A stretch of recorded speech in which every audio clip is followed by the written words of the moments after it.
Selamat bertemu bersama channel Matrix TV yang channelnya masih 0%, belum ada subscribe, belum ada video. Ini video saya yang kedua, tidak apa-apa, nama juga belajar. Di sini saya biasanya syuting di malam hari.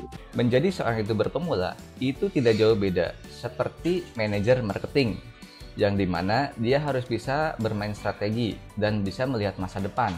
Niche pasar apa sih yang sedang diminati oleh orang banyak, agar produknya itu bisa diminati oleh orang banyak itu. Lagi bintang tamu nih. Saya mau langsung undang aja Kang Andrian dari Matrix TV. Mana nih Andrian nih? Saya awal mula itu YouTuber ya, aktif itu di tahun Mei 2020. Bahkan ada satu bulan saya bisa mendapatkan subscriber sebanyak 1.400. Dengan berat hati dan harus merelakan di awal video ini bahwasanya nama channel Matrix TV itu resmi berubah nama menjadi Bang Matrix. Jangan habiskan pikiran kalian untuk berpikir akan menjadi apa kita di kemudian hari. Tetapi berpikirlah apa yang harus kita kerjakan di hari ini. Karena pekerjaan hari ini akan menentukan kita di kemudian hari. Sebelumnya saya mengucapkan banyak terima kasih kepada teman-teman yang sudah banyak mensupport channel ini. Dari mulai channel ini berdiri dari 0 subscribe dan sampai saat ini bisa mendapatkan 10.000 subscribe. Yang mudah-mudahan apa yang sudah dibawakan ataupun apa yang sudah disuguhkan pada channel ini bisa bermanfaat buat teman-teman dan juga bisa berkah buat kita bersama. Amin. Alhamdulillah 2 tahun tidak terasa saya menjalani channel yang saya miliki ini, yang diawali dengan nama Matrix TV dan di pertengahan jalan berubah nama menjadi Bang Matrix. Waktu selama 2 tahun mungkin tidak terasa buat yang melihatnya, tapi buat saya pribadi itu sangat terasa ya, bagaimana perjuangannya, bagaimana perjalanannya. Yang channel yang saya miliki ini itu sama-sama seperti teman-teman, dimulai dari 0 subscribe, 0 video, dan 0 penonton. Tapi mungkin ada salah satu hal yang beda antara channel yang saya miliki dengan channel teman-teman, yaitu kegokilan yang saya miliki ketika saya membuat konten pertama di channel ini. Yang subscribe-nya itu masih 0, penontonnya masih 0, tapi sudah berani membuatkan konten bagaimana cara menjadi YouTuber sukses dari 0. Mungkin jarang teman-teman temui tentang kegokilan saya ini. Ya siapa yang mau percaya memberikan konten tentang YouTuber tapi dia baru menjadi YouTuber. Tapi hal itu sekarang menjadi pengalaman yang sangat berharga khususnya buat saya pribadi dan umumnya buat teman-teman.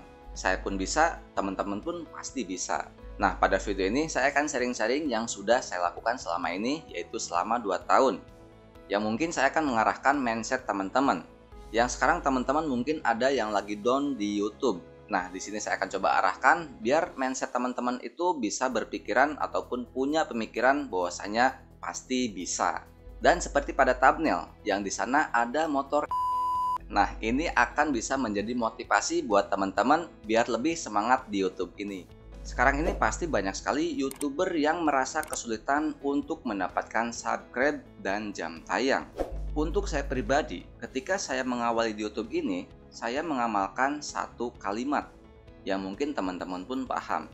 Ketika kita menanam padi, rumput pun pasti tumbuh. Tapi kalau kita menanam rumput, ya padi nggak akan tumbuh. Nah, kalimat itu saya masukkan ke YouTube ini. Ketika kita menanam konten yang bermanfaat, pasti penonton, subscribe, dan jam tayang itu akan muncul. Tapi sebaliknya, jika kita terus fokus kepada subscribe dan jam tayang tanpa memikirkan konten yang kita bawakan, di mana kita akan mendapatkan subscribe dan jam tayangnya, mungkin mindset itu bisa teman-teman gunakan. Lalu ada hal lain terkait mindset ketika saya mengawali di YouTube ini. Yang ini pernah saya sharing ketika saya menjadi bintang tamu di channelnya kreator YouTube Indonesia, yaitu channelnya YouTube officialnya Indonesia, yang isinya seperti ini. Saya anggap monetisasi itu buat bonus saja ya. Nah, buat saya itu ada 3 hal intinya ya. Nah, ini mungkin penting buat teman-teman itu juga. 3 hal itu antaranya hobi, history, dan study. Nah, hobi, karena pekerjaan saya di perusahaan atau perusahaan tempat saya kerja ya, itu tentang analisa data produksi.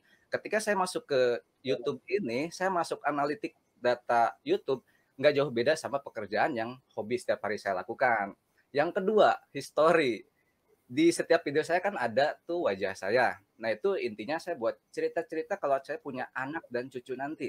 Contoh, ini loh abah waktu Asik. muda.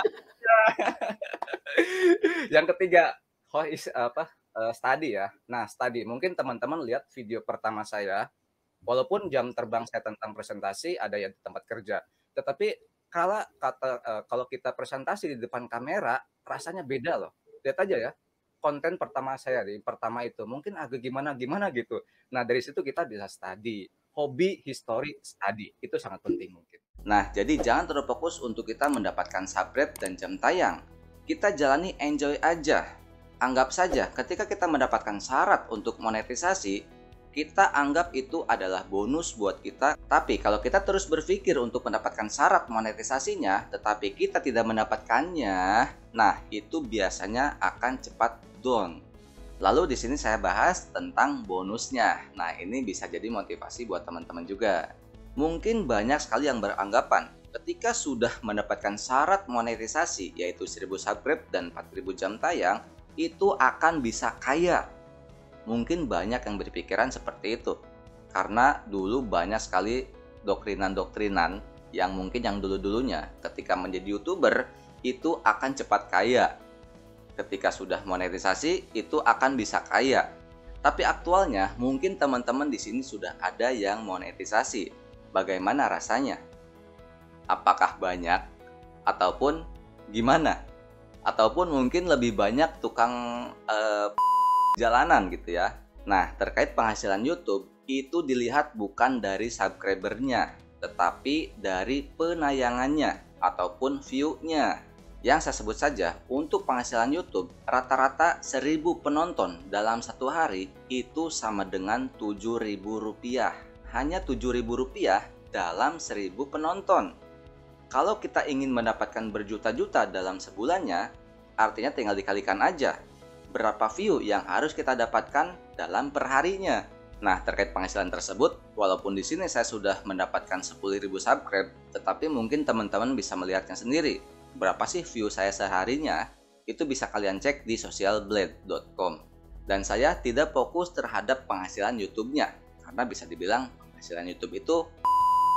Tapi yang saya fokuskan itu adalah keberkahan. Keberkahan ketika saya membuatkan konten yang bermanfaat buat teman-teman, yang bisa membuat teman-teman itu berubah dari channelnya ataupun perkembangan channelnya ataupun yang lainnya. Karena jika semua perbuatan kita itu sudah berkah, maka kita akan mudah mendapatkan rezeki, itu bukan hanya dari YouTube saja, tetapi dari luar YouTube ini. Nah, alhamdulillah di YouTube ini sebetulnya saya belum dapat apa-apa.